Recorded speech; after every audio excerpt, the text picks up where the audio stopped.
Thank you. Filipenses, capítulo 4, versículo 4. Não está aí dentro não, que eu tirei. Isso, thank you, obrigado. Estava aí dentro. Obrigado, meu amigão. Diácono bom é assim, ó. Deus abençoe. Regozijai-vos sempre no Senhor. Outra vez vos digo, regozijai-vos. É interessante pensar em Paulo nessa passagem que ele escreve, regozijai-vos no Senhor, né? Porque Paulo não estava hospedado no Hilton aqui da esquina, nem estava no resort também em Orlando, não estava passando uns dias no resort de Orlando, não estava naquele resort de Bahamas lá assim, tal. Regozijai-vos no Senhor, outra vez vos digo, né? Não estava fazendo um tour pela Europa, não, ele estava preso, né? Preso por causa do Evangelho. Diferente do que nós pensamos a respeito disso, né? Preso por causa da religião e tal. Ele não estava preso exatamente por causa de religião. Ele estava preso porque ele falava que Jesus era Kyrios, Senhor. E esse título, Kyrios, Senhor, dono, era um título que só César podia receber, né? Era um título que era outorgado só para a autoridade máxima a respeito de alguma coisa. Quando ele chamava Jesus de Kyrios, ele colocava a ideia, a ideologia, a filosofia, chame de qualquer outra coisa, menos de religião nesse momento, que representava a fé cristã em curso de colisão, em rota de colisão, contra aquilo que Roma apresentava como curso de vida social para as pessoas. Então, se nós fôssemos colocar hoje numa espécie de prisão, aquilo que Paulo, Silas passaram, Pedro, era uma prisão muito mais política do que religiosa. Porque você precisa lembrar que a religião e a política naquela época, elas andavam muito próximas, elas andavam muito entrelaçadas, né? A própria figura do governante tinha um aspecto místico a respeito dele, né? E já tinha melhorado bastante, porque na época do faraó, o faraó era considerado Deus, né? Já tinha melhorado bastante as coisas já tinham progredido mais e essa misticidade da figura governante já tinha diminuído, mais ainda era uma realidade. E Jesus, principalmente pelos argumentos de Jesus, da sua própria prisão e da maneira como ele ressuscitou, existia esse medo muito grande a respeito dos governantes quanto aquilo que os homens de Deus pregavam naquela época. Inclusive, Eusébio de Cesareia, nós conversávamos alguns dias atrás a respeito disso. Eusébio de Cesareia escreve no seu livro que o tetrarca da região da Galileia, depois da morte e ressurreição do Senhor Jesus Cristo, os seus sobrinhos de Jesus moraram naquela região, né? Os filhos de Judas. E o tetrarca lá da região chamou os meninos para conversar. Escuta, seu tio está voltando, como é que é isso e tal? Ele veio aqui tomar meu governo. E Judas e os filhos de Judas precisaram explicar mais uma vez o que significava esse reino do Senhor Jesus Cristo e como o tetrarca podia ficar despreocupado se ele fosse um homem justo e que tivesse temor de Deus, né? E tivesse entregue a sua vida para o Senhor Jesus Cristo também. Então é interessante a respeito disso, porque quando a gente fala a respeito do Natal e da nossa fé no Senhor Jesus Cristo, esse tempo de tanta alegria, tanto amor compartilhado, né? Amanhã nós vamos estar juntos celebrando o Natal mais uma vez.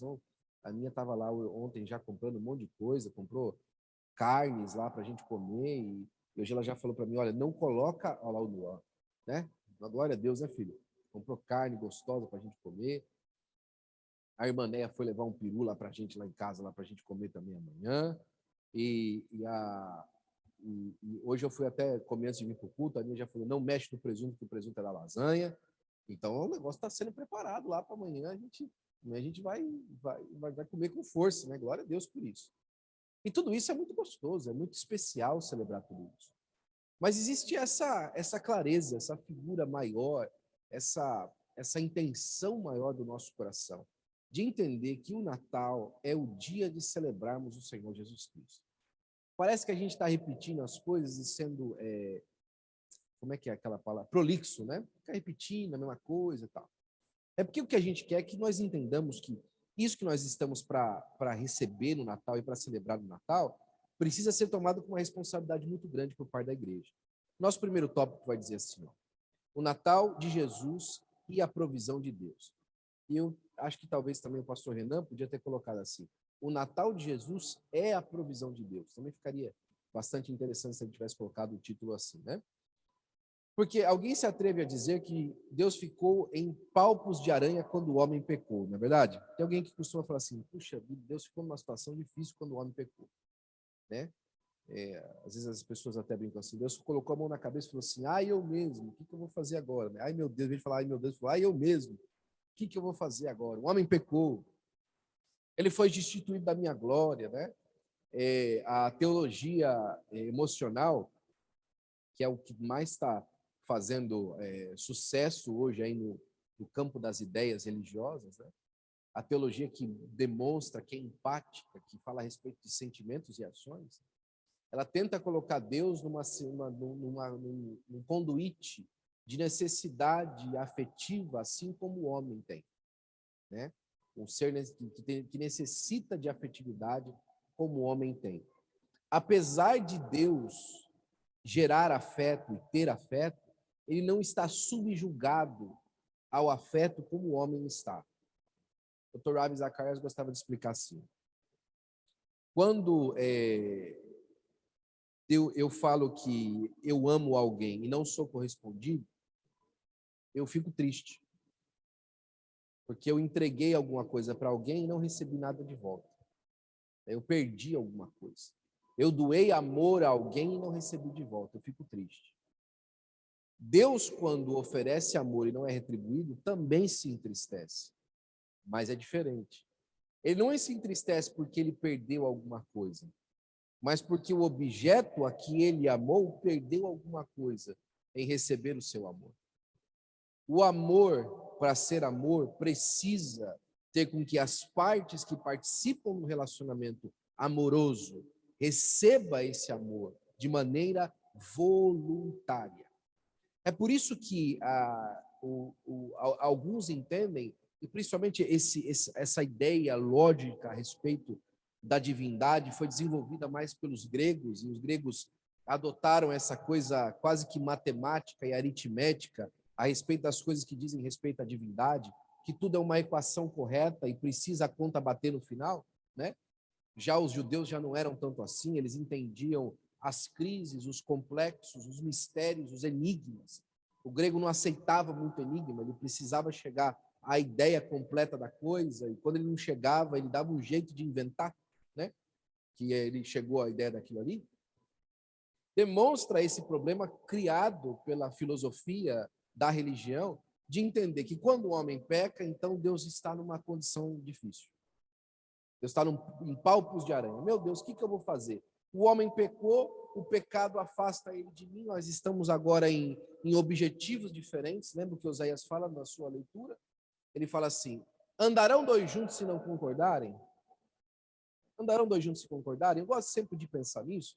Que andarão dois juntos se não concordarem não é uma questão simplesmente de concordância mútua enquanto caminha, mas principalmente para onde vão.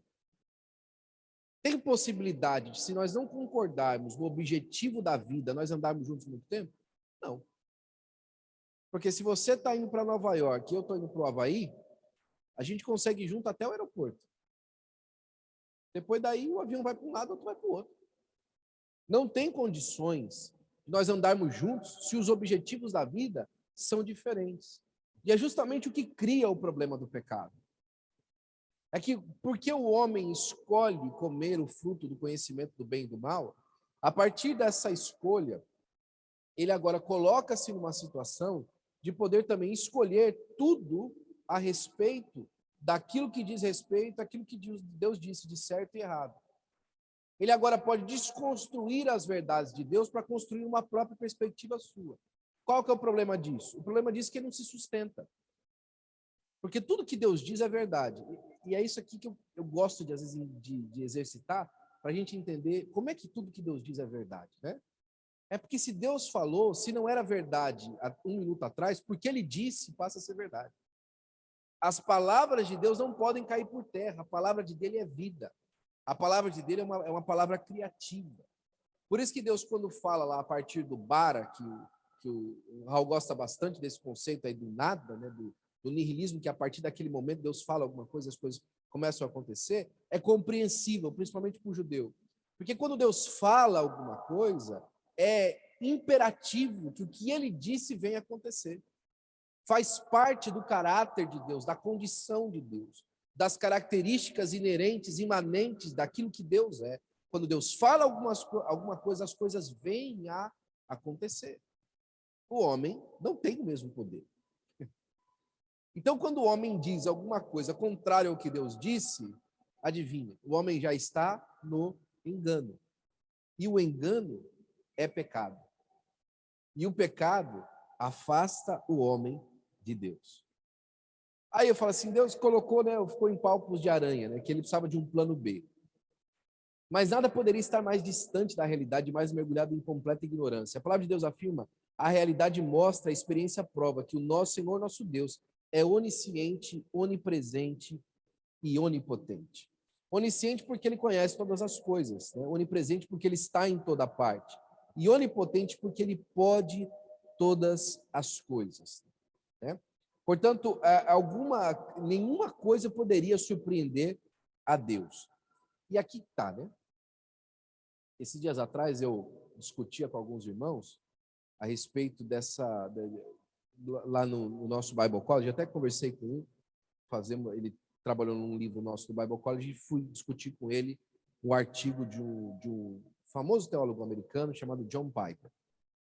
O John Piper tem algumas ideias bastante interessantes. John Piper é formado no Seminário Batista do Sul e tem uma linha teológica arminiana. Só que com o passar do tempo, estudou bastante e tal, cresceu bastante no seu conhecimento teológico, e ele começou a misturar um pouquinho o arminianismo com algumas outras vertentes da cristandade, por exemplo, um pouquinho do calvinismo, etc., e foi para outras questões. E o John Piper, ele é adepto de uma linha teológica que chama neocalvinismo.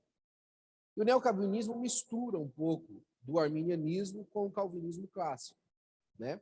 Depois do neocalvinismo ainda você tem o universalismo, que é um pouquinho ainda mais de esquerda ainda do que o neocalvinismo, né? Como a gente gosta de tudo que a gente classifica hoje de muito liberal, a gente fala que é da esquerda, né? E o John Piper, ele fala alguma coisa que é interessante, que acaba trazendo temor por aquilo que ele diz, né? Porque ele coloca a soberania de Deus em saber todas as coisas e poder todas as coisas como um pré-determinismo de Deus para que as coisas aconteçam. E as duas coisas andam em caminhos diferentes. O nosso escritor do nosso estudo está fazendo referência de que Deus já estava preparado para todos os eventos, nada pegou Deus de surpresa, ok? Enquanto que a linha que o John Piper e outros teólogos vão andar é que, por exemplo, foi plano de Deus que o homem caísse. Foi plano de Deus que Israel tropeçasse. Foi plano de Deus que o povo de Israel desobedecesse, para que então a igreja surgisse. E é plano de Deus que eu e você também não fiquemos firmes, né? E ao mesmo tempo que isso acontece, nós estamos fiados na fidelidade de Deus, então é por isso que a gente acaba sendo salvo no final. Todas essas coisas de providência divina e caminho humano, elas realmente são um enigma e se entrelaçam. E a gente cai novamente no problema dos gregos de querer explicar todas as coisas, quando a gente não entende que, em primeiro lugar, existe um conflito e uma contradição muito grande entre aquilo que eu quero e o que Deus quer. E o que a graça faz justamente é me dar uma porta aberta para que para que a intenção de Deus então se torne a minha e nós possamos andar juntos novamente. É por isso que a providência do Senhor Jesus Cristo é de suma importância para isso. Porque se Jesus não houvesse pagado o preço pelo meu pecado no passado, esse caminho de volta jamais teria sido aberto.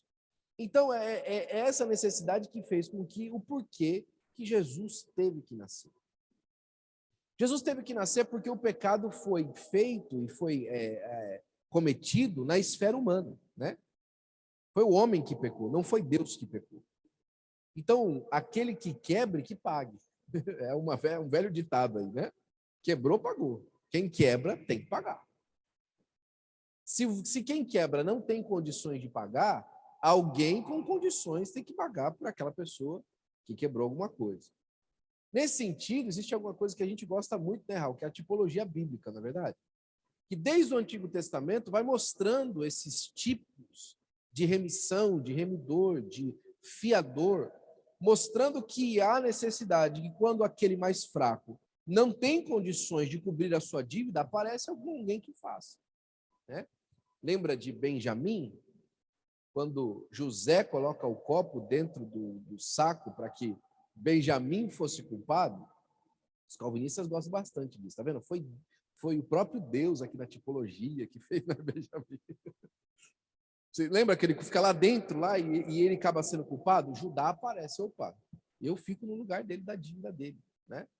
E foi justamente aquilo que fez com que o coração de José se quebrantasse para perceber que os seus irmãos estavam lá. É interessante porque essa necessidade de remissão aparece em todo o Antigo Testamento.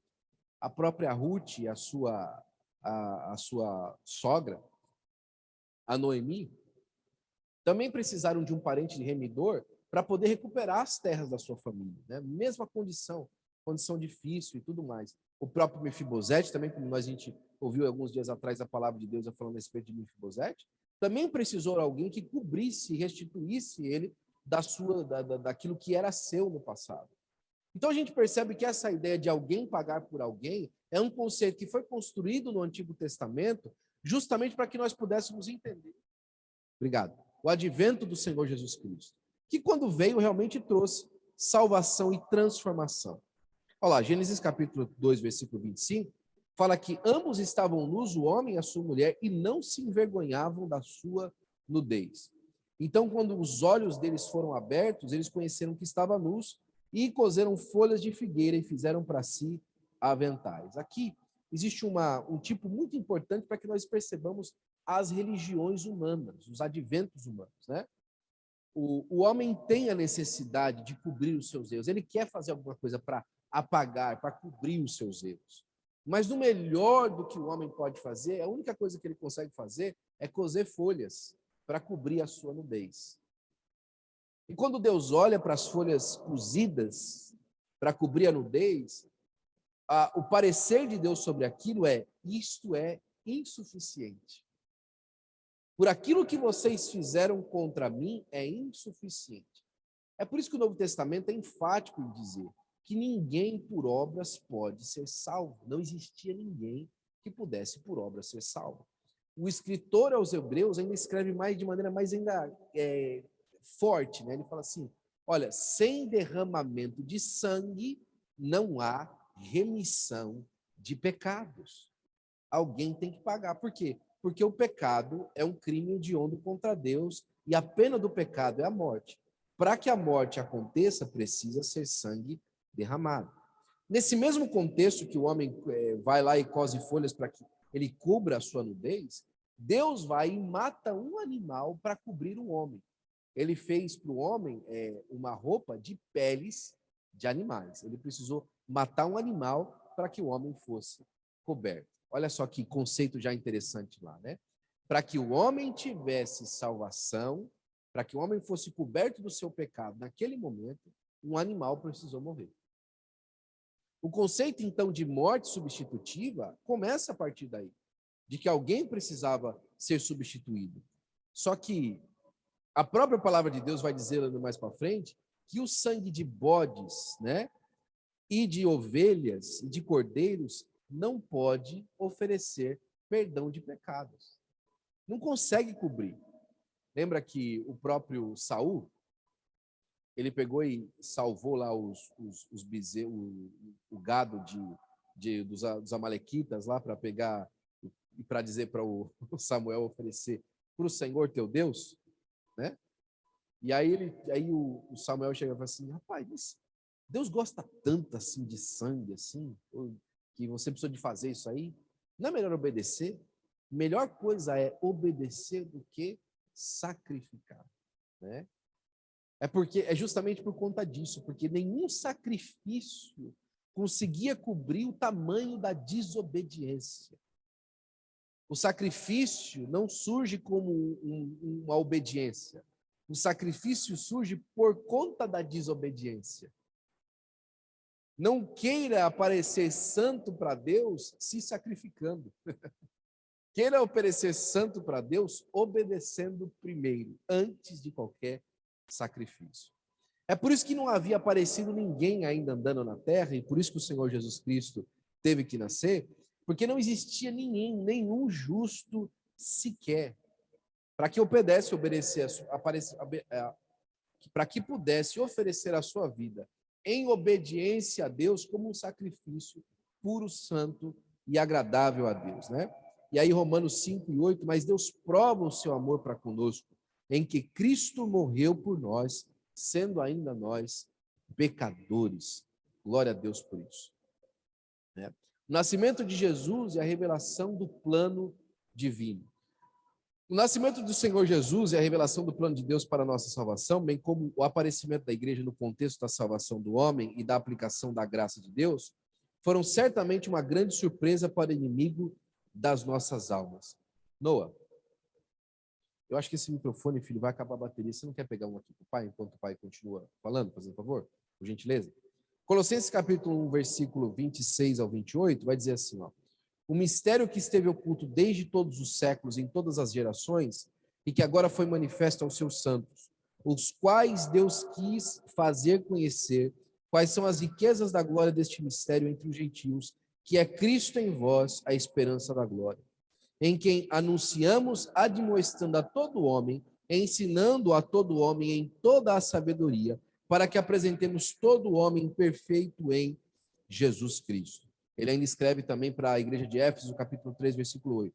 A mim, o mínimo de todos os santos, me foi dada esta graça de anunciar entre os gentios, por meio do evangelho, as riquezas incompreensíveis de Cristo. Eu gosto, eu acho interessante esse tipo de palavra que Paulo usa. Ele fala que a riqueza de Cristo é incompreensível. Porque apesar de você entender o que significa, você não consegue chegar à profundidade da realidade dela. Você entende o que significa, mas você não consegue alcançar a realidade. Para isso eu gosto de usar um testemunho. Testemunho de um casal, talvez você já tenha visto a Aninha falando a respeito disso, um casal que nós cuidamos lá na Flórida, tiveram um problema muito grande no casamento deles e tal.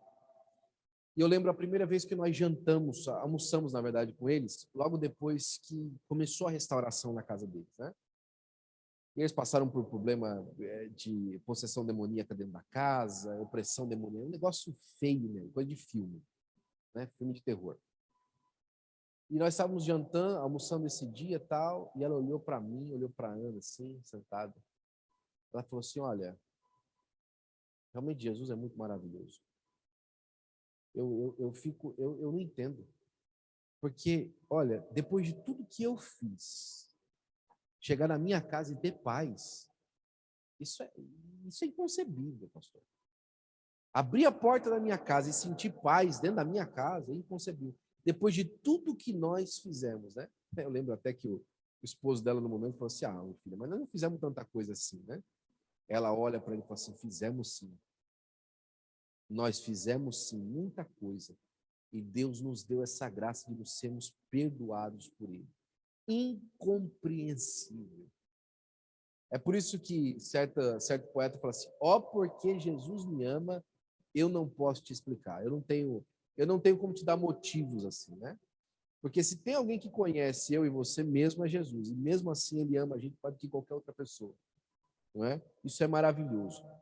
Esse nascimento de Jesus é uma revelação do plano divino, da vontade de Deus de salvar a nossa alma. Romanos capítulo 16, versículo 25, fala, ora, aquele que é poderoso para nos confirmar segundo o meu evangelho e a pregação de Jesus Cristo, conforme a revelação do mistério desde os tempos eternos que esteve oculto. Satanás estava com certeza esperando que a salvação viesse de um dos primogênitos dos filhos ou da descendência de Adão.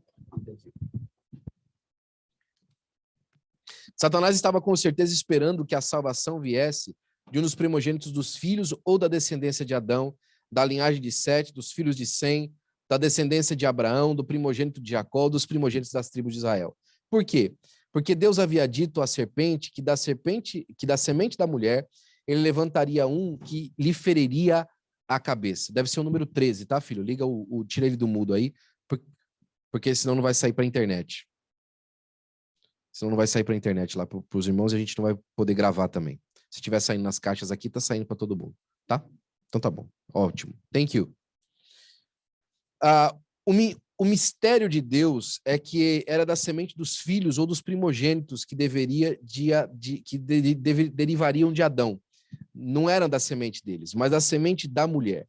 Acontece que o inimigo certamente não imaginava ser possível haver a semente da mulher sem a semente do homem. E como Deus estabeleceu o homem como a cabeça da mulher, e como Deus fez pacto com os primogênitos por causa das primícias, certamente ele tinha que se concentrar em derrubar os primogênitos.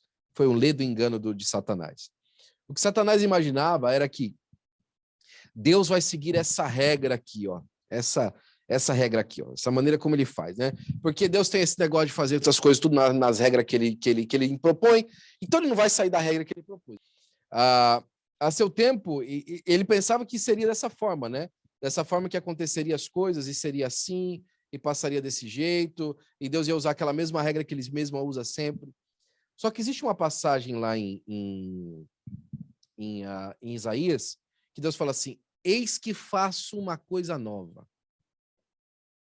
Eu vou colocar um rio no meio do deserto, um rio no meio do ermo. Eu vou fazer alguma coisa diferente, Deus está falando. Quando Deus faz com que a semente da mulher frutifique, ele volta novamente para o mesmo conceito da criação. É por isso que quando Paulo apresenta o Senhor Jesus Cristo no evangelho dele aos Romanos, né? Lá na carta que ele escreve aos Romanos, que é considerado o evangelho de Paulo, ele apresenta o Senhor Jesus Cristo não como da semente de Adão, mas como o segundo Adão. Ele repete isso para a igreja de Coríntios também. Ele fala assim, na verdade, o primeiro Adão foi feito espírito, foi dado fôlego de vida, né? E o segundo Adão foi feito espírito vivificante. O primeiro Deus deu um fôlego de vida, mas o segundo, ele era o fôlego de vida, ele era o espírito vivificante. Do primeiro, Deus mandou o sopro do céu, do seu espírito, para dar vida ao Adão, mas o segundo não. O segundo, a vida estava nele mesmo. Olha que coisa fantástica, olha que advento diferente, olha que precisão diferente que Deus faz na revelação do seu plano divino. Então, quando Jesus aparece da semente da mulher apenas, Deus como se tivesse revelado a toda a criação uma nova realidade. É por isso que Paulo escreve assim, agora a multiforme sabedoria de Deus é demonstrada, é apresentada aos principados e potestades através da igreja. O que ele quer dizer com isso? É que os anjos que estão no céu, eles conseguem ver Deus, eles conseguem estar com Deus, eles conhecem Deus, mas eles não prescutam até ao infinito, ao interior de Deus, as entranhas de Deus, como o Espírito Santo faz. Deus ainda continua sendo maior que a compreensão até mesmo dos seres celestes diante dele. Deus é insondável. E nesse insondável de Deus, quando ele apresenta o seu plano de salvação, ele chega muito além daquilo tudo que o inferno esperava, que o diabo esperava. E apresenta alguém muito melhor, muito maior do que ele podia simplesmente deter. É por isso que Jesus não nasce como um primogênito qualquer. Ele nasce como unigênito do Pai. Ele é o primogênito entre muitos irmãos, que agora ele vai salvar. E vai fazer na adoção que ele traz, através de sendo filho, trazendo a adoção para a família de Deus, ele se faz o primogênito. Mas como filho, ele é unigênito. E aí a gente tem que ir para o grego, né? Para saber o prefeito de Roma, como é que é o negócio. O pastor Ezequiel Soares fala assim. Pastor, irmão, pastor, tudo bem? E o pastor Ezequiel Soares, ele fala assim, que unigênito é monogenes, único do gênero. Monogenes, único do gênero. Mas primogênito é prototequia, primeiro filho. Tequia é filho. Proto é primeiro. Prototequia. Então, quando a gente fala assim, primogênito e unigênito, por causa do gênito, a gente acha que a raiz da palavra é a mesma coisa. Não é. Não é. Porque quando a gente fala do unigênito, que é monogenes, a gente está falando que daquele gênero só tem ele. Ele é o único daquele gênero, né?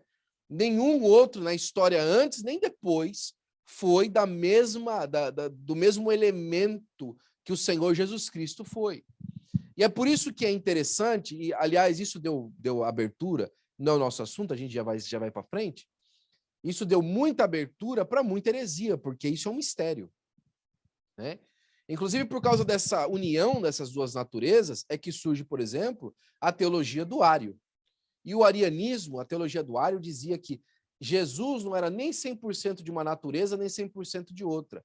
Ele era um outro tipo de bicho, de criação de Deus, né? Metade homem, metade Deus. Por quê? Porque Ário seguia esse conceito grego de que os deuses também tinham feito filhos no meio da humanidade. E esses homens que tinham sido feitos filhos de Deus, eles andavam no meio da terra com habilidades especiais, mas ainda eram mortais, sendo possível escolherem morar no panteão dos deuses gregos depois de um certo período ou depois de um evento que trouxe a morte deles. Então percebe que Ário está ali combatendo dentro de uma teologia que já era conhecida antes, mas ele traz agora Jesus Cristo e coloca dentro desse mesmo negócio. Agora, olha que incrível. Os muçulmanos creem no Senhor Jesus Cristo assim, como o Ário crê, como o Ário apresentou. Por quê? A gente tem só um pouquinho de história, tá? Se você for lá para o ano mais ou menos 700 a 1100, onde hoje é a Espanha, foi o Califado de Córdoba, na Espanha ali.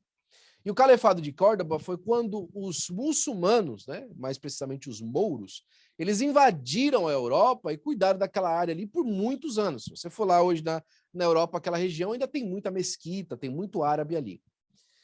E quando eles fizeram isso, eles justamente tiraram de lá uma raiz do cristianismo, que eram arianos. Eles aprenderam de Jesus Cristo através de uma influência ariana sobre o conceito de quem era Jesus.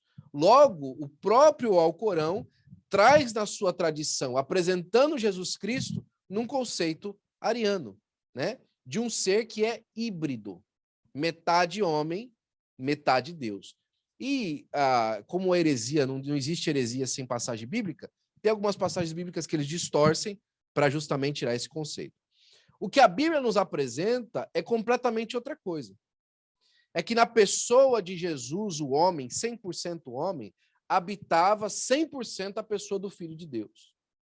Que Jesus não passa, a partir daquele momento, ser alguém. Ele sempre foi alguém desde a eternidade, esteve com Deus. É justamente isso que João passa no início do seu evangelho, para justamente já no primórdio dessa ideia de Ário, já começar a combater.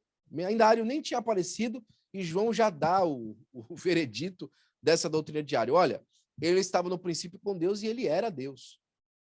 E ele se encarnou, e nós vimos a sua glória como a glória do unigênito do Pai, cheio de graça e de verdade. Então Jesus veio justamente para isso, né? Para demonstrar o plano divino de Deus de resgatar o homem. E aí Gálatas 4:4 fala assim: mas vindo a plenitude dos tempos, Deus enviou seu filho, nascido de mulher, nascido sob a lei. 4 revelações que nós temos a partir dessa realidade, né? Deus revelou Cristo, o unigênito de Deus, primogênito entre os mortos. Deus revelou a salvação naquele que nunca pecou, aceitou levar sobre si os pecados de todos nós, o Senhor Jesus Cristo. Deus revelou a igreja, o instrumento sacerdotal de Deus para a dispensação da graça.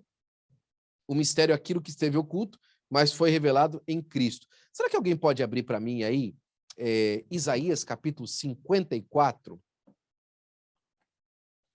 Isaías 54.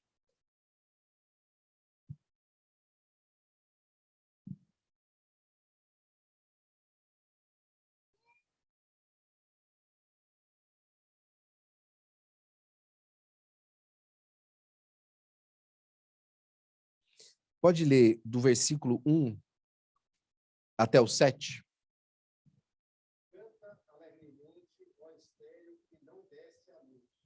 Resulta de prazer com alegre canto e espanto. Tu tiveste dores e parto, porque nós são os filhos da solitária, e que os filhos da casada, diz o Senhor. Amplia o lugar da tua tenda, e as cortinas das tuas habitações. Não o impeças, alonga as tuas cordas, e viva bem as tuas estacas. Porque transbordarás a mão direita e a esquerda. e a tua posteridade multiplicar as nações para que sejam habitadas as cidades assoladas. Não temas, porque não serás envergonhado. Não te envergonhes, porque não serás confundido. Antes, te esquecerás da vergonha da tua mocidade e não te lembrarás mais do opróbrio da tua viuvez. Porque o teu Criador é o teu marido, o Senhor dos exércitos é o seu nome, o Santo de Israel é o teu Redentor. Ele será chamado o Deus de toda a terra, porque o Senhor te chamou como uma mulher desamparada e triste de espírito, como uma mulher da mocidade que é desprezada, diz o teu Deus. Por um pequeno momento te deixei, mas com grandes misericórdias te recolhei. Do 13 até o 17 agora. E todos os teus filhos serão discípulos do Senhor, e a paz de teus filhos será abundante. Com justiça serás confirmada, estarás longe da opressão, porque já não beberás, e também do espanto, porque não chegará a ti. Eis que poderão vir a juntar-se, mas não será por mim. Quem se ajuntar contra ti, cairá por amor de ti. Eis que eu criei o ferreiro, que assopra as brasas do fogo, e produz a ferramenta para a sua obra. Também criei o assolador para destruir. Toda ferramenta preparada contra ti não prosperará, e toda língua que se levantar contra ti em juízo, tu a condenarás. Esta é a herança dos servos do Senhor, e a sua justiça que vem de mim. Glória a Deus. Essa aí é a inauguração da igreja no Antigo Testamento. Ela vem logo depois do capítulo 53, que é justamente a aflição do Messias. Depois disso, começa a falar de uma mulher que era solteira, que era estéril, que estava longe, e agora, de repente, começa a ter filho. Quem que é essa mulher? Porque fala que os filhos dela são mais que os filhos da casada. Quem é a casada? É Israel. A mulher casada é Israel. E agora essa mulher aí que estava solteira, estava abandonada, de repente tem mais filho, ela tem que começar a trabalhar para as estacas delas crescerem, porque a tenda dela começa a crescer muito grande. Aí começa a falar que os filhos dela, que saem dela, são chamados de discípulos do Senhor. E para mim é aqui onde Jesus coloca o prego e termina de bater, né? Para terminar com essa história. Começa a falar que foi ele mesmo fez o ferreiro e a ferramenta dele, e ele fez o assolador. Quem que é esse? Está falando justamente do inimigo das nossas almas, né? Tanto um quanto o outro, foi feitura de Deus. Deus fez o ferreiro e Deus fez o assolador, né? Está falando aí das duas naturezas, tanto aquilo que é do inferno quanto aquele que é Satanás. Mas o versículo final ele fala assim: toda ferramenta preparada para vós não prosperará. E toda língua que se levantar contra vós em juízo, você aniquilará. Essa é a herança do Senhor. Você lembra das palavras de Jesus na inauguração da igreja? Eis que eu estabelecerei a minha igreja e as portas do inferno não prevalecerão contra ela. Quais que são as principais elementos de uma porta no Antigo Testamento? Os ferrolhos da porta. E é justamente o que diz o texto no versículo anterior. Esses ferrolhos não seriam impotentes o suficiente, que o próprio Deus tinha estabelecido para que as pessoas ficassem aprisionadas, que andassem fora do caminho de Deus, porque é o seguinte: o inferno não é um lugar preparado para os homens, é preparado para o diabo e os seus anjos, mas preparado por Deus. E por conta da rebeldia dos homens, é que os homens estão indo lá. Deus não manda ninguém para o inferno. Os homens escolhem ir para o inferno quando não recebem ao Senhor Jesus Cristo. Simples.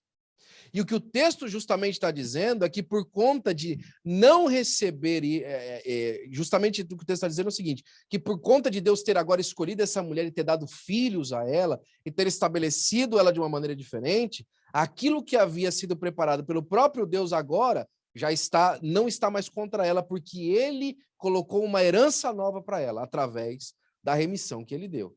É por isso que Jesus falando que as portas do inferno não prevalecerão contra a igreja, tem tudo a ver com aquilo que Isaías fala no capítulo 54 do seu livro, justamente após o vitupério do Messias, ok? Então, Deus revela a igreja. A igreja era um mistério que estava escondido em Deus. Porque se você tirar o advento da vinda da igreja do Antigo Testamento, me explica uma coisa, como é que você explica Isaías 54? Você não explica, fica um negócio para que outra mulher? Quem que é essa mulher? Quem que é essa mulher que Isaías está falando? Porque a primeira mulher é Israel. Essa mulher, Deus vai escolher um outro povo? Como é que vai ser isso aí? Quando a igreja é revelada, a profecia faz sentido. É por isso que eu creio, digo eu, não o Senhor, que muitas profecias que nós já batemos o martelo, batemos o prego, já viramos a ponta, falando, não, isso aqui é isso aqui que vai acontecer. Nós vamos ser surpreendidos por Deus. Porque a igreja é uma surpresa de Deus, que não estava revelada, que não estava clara. Tanto que a igreja ela ainda precisa ser convencida aos discípulos, né? Os discípulos não aceitam ainda o advento da igreja de uma maneira muito orgânica.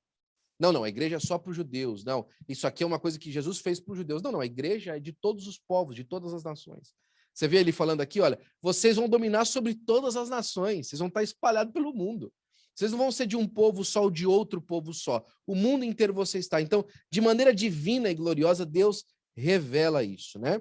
Deus também revela as dispensações, o plano de Deus para a plenitude da nossa salvação.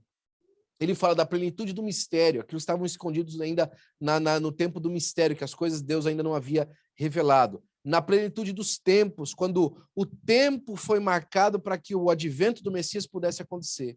Na dispensação da graça, né? Que é essa que nós estamos vivendo, onde está patente, onde está claro o alcance da salvação no Senhor Jesus Cristo.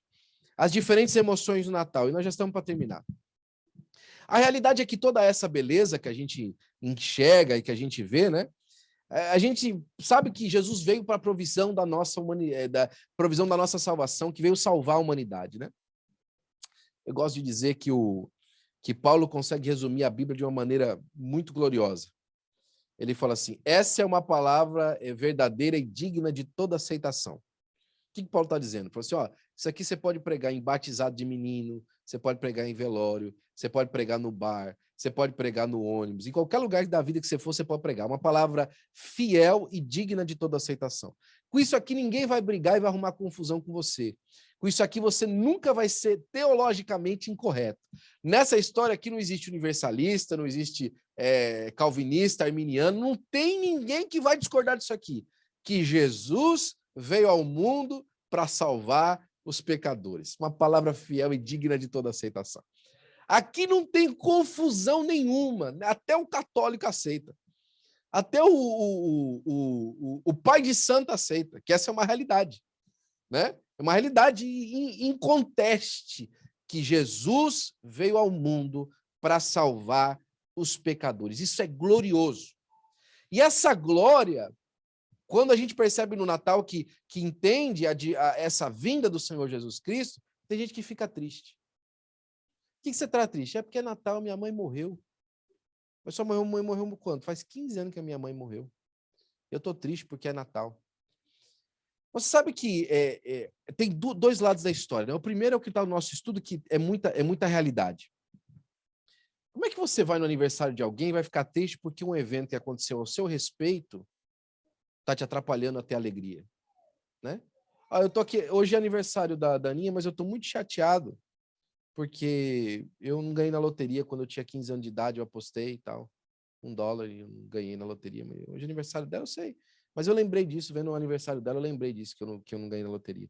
É completamente inconcebível, é ridículo você trazer tristeza ao coração de alguém que está fazendo aniversário, que está feliz com o seu aniversário, e o Senhor Jesus Cristo ficou feliz com o seu trabalho. Isaías capítulo 53 fala que o trabalho das suas mãos ele viu e ficou satisfeito, né? E você trazer tristeza para o coração da pessoa por conta disso.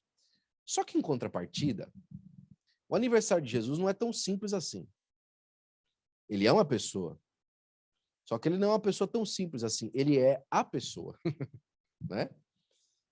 E você sabe que, às vezes, nós trazemos o nosso coração emocionado por tristeza diante de Deus, porque nós falamos assim: Jesus, eu estou aqui, mas eu estou triste aqui no meu coração, porque, de alguma forma, E eu sabia que o Senhor tinha poder para me livrar desse sentimento e o Senhor não fez. Nós trazemos tristeza diante de Deus, é quase que inevitável, porque nós sabemos que Deus é um lugar seguro para trazer nossas tristezas. E que Deus também é um lugar seguro para que nós apresentemos até mesmo as nossas requisições contra Deus, né? Às vezes a gente fala assim, poxa, mas como é que alguém pode cobrar alguma coisa de Deus? É só você colocar muita expectativa de que Deus ia fazer alguma coisa que você queria, do jeito que você queria. C.S. Lewis passou grande parte da sua infância e da sua juventude afastado dos caminhos do Senhor. Por quê? Porque sua mãe morreu. E a mulher que estava cuidando da sua mãe falava assim, se você orar com bastante fé, e você colocar todo o seu coração nessa oração, Deus vai salvar sua mãe. Quando a mãe dele morreu, o que é que ele fez? O que ele olhou para ele e falou assim, mãe, então Deus está me dizendo que eu não tive fé suficiente para que ele curasse minha mãe? E ele se afastou dos caminhos do Senhor durante toda a adolescência. Ele veio se converter aos 40 anos de idade. Por conta disso.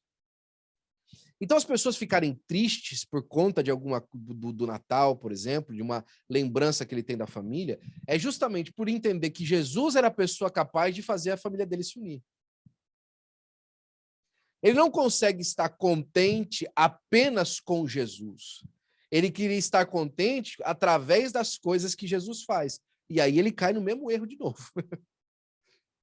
Porque o que nós precisamos entender, e tem um hino falando isso agora, né? Jiré. O Senhor é suficiente. É um hino que os americanos estão cantando aí agora. É que Jesus é suficiente. O Natal é feliz porque Jesus é suficiente. Jesus é suficiente para eu ser feliz. Jesus é suficiente para eu estar alegre. Jesus é suficiente para eu estar entusiasmado com o futuro. Jesus é suficiente. É por isso que eu posso ser feliz. É porque Jesus é suficiente. É por isso que o Natal é um tempo de comemorar, né? Não é simplesmente que você não deveria trazer a sua tristeza para Jesus, porque Jesus não tem nada a ver com a sua mãe morreu, né? Ele tem a ver com que a sua mãe morreu. Mas o que ele está dizendo para você, através da morte da sua mãe, através do trauma que você teve, através do problema que você passou, é que esses problemas não abatem a suficiência dele. Ele continua sendo suficiente. Apesar de todos os traumas, de todos os problemas, de todas as questões, de todas as intempéries da vida, de todas as contas negativas, de todas as faltas de documento, Jesus é e continua sendo, e amanhã cedo ainda será, suficiente para nós. Suficiente. Não precisa de mais nada. Paulo pegou e foi reclamar com ele, falou, Senhor, já por 3 vezes eu vim reclamar com o Senhor desse espinho na minha carne. Esse enviado de Satanás que vem me esbofetear. E aí Deus respondeu para ele, falou, Paulo, a minha graça te basta, porque o meu poder se aperfeiçoa na sua fraqueza. Quando você se sente chateado pela sua mãe, talvez por conta de uma coisa que a sua mãe nutria, uma coisa que a sua casa te dava, uma coisa que a sua família te acompanhava, aquela segurança que você tinha de sair na rua, porque você era sobrinha do fulano de tal, porque você era parente do ciclano, porque você tinha toda a sua família ali na região e aquilo dava segurança para você, é justamente por isso que Deus tirou todas essas coisas de você. Para que você dependa só dele. Ele é suficiente. As emoções do Natal devem nos levar em direção a essa realidade de que Jesus Cristo é suficiente para nós. Fala para dois longe de casa há mais de 16 anos, que nunca conheceram os netos. Se não é complicado passar um Natal sozinho. Se não é difícil olhar um para a cara do outro e falar assim, vamos para onde? Para onde esse ano? Não sei. Tem casa de pai, não tem casa de mãe. De ela tá passando mal e ter que levar todos os filhos para o hospital. E uma criança de 3 meses de idade, porque não tinha com quem deixar 2 horas da manhã. Não tinha pai e mãe para chegar na porta e abrir. Mas o que acontece? Você descobre que Jesus é suficiente. Que ele é suficiente para você. Que as suas emoções não estão ligadas a você ter aquela a sua safe net, a você ter uma structure, né? Né, mano? Ter structure. Não precisa. Jesus é suficiente para nós. As emoções que o Natal trazem, né? Não nos cansemos de fazer o bem, porque ao seu tempo nós vamos ceifar se não houvermos desfalecido. E por último aqui, ó, o certo e o errado do Natal. Eu gastei bastante tempo na outra parte, nós vamos terminar. Mas, celebração ou consumismo? Olha, tem muita gente consumindo no Natal e esquecendo de Jesus. Mas não é porque eles estão consumindo que a gente tem que deixar de celebrar. Falamos isso na semana passada. Memória ou reflexão, né? As duas coisas são importantes, mas o mais importante é celebrar. Celebre reflexionando como que Jesus faz pela sua vida, mas celebre também fazendo memória o que Jesus já fez na sua vida. Reflexionar sobre aquilo que ele faz e fazer memória daquilo que ele já fez, para a glória do seu nome. Alegria ou tristeza? Alegria, regozijai-vos sempre. E se for para ficar triste, que você fique triste na tristeza de Deus, o arrependimento, né? Porque a tristeza de Deus traz arrependimento para o nosso coração para continuar crendo em Deus. Não fique triste porque o plano não deu certo. Não. Fique triste porque você pecou e você errou. Mas fique feliz porque Deus te livrou de muita coisa para a glória do nome do Senhor Jesus Cristo. Desfrutar e compartilhar. Natal é tempo de desfrutar e compartilhar. Hoje nós compartilhamos essa nossa live aqui no nosso grupo, e eu compartilhei com alguns irmãos hoje, alguns irmãos que não estiveram com a gente hoje. Hoje está também a irmã Edivânia Brilhante, está com a gente. Ela se comunicou conosco alguns dias atrás pelo nosso Instagram e está presente no nosso culto hoje. Compartilhei com ela, para que nós pudéssemos desfrutar dessa palavra hoje juntos aqui. A palavra que fala do Natal, esse tempo de alegria, de fé, de reflexão, de verdade, que nós temos e podemos, no nosso coração, celebrar com Jesus no dia de hoje. Amanhã é dia 24, irmão. Que coisa maravilhosa que no dia 23 nós estamos estudando o Natal, não é verdade? Glória a Deus por isso. A nossa conclusão vai dizer, irmãos, que só se comemora aniversário de alguém que está vivo, né? Ninguém comemora aniversário de gente morta. É até meio creepy fazer isso. Comemorar de gente morta. A gente comemora aniversário de quem está vivo, e Jesus está vivo. Jesus está vivo. Amanhã nós vamos celebrar o aniversário de Jesus, porque ele está vivo. Amanhã Jesus está fazendo 2021 anos. Desde o advento da sua vinda à Terra, né? O homem Jesus está fazendo 2021 anos. Mas o Senhor Jesus Cristo é eterno. Nós estamos celebrando a sua vida. Daí provém as nossas bênçãos. Da verdade, o maior presente do Natal é a própria razão do Natal, a pessoa do Senhor Jesus Cristo.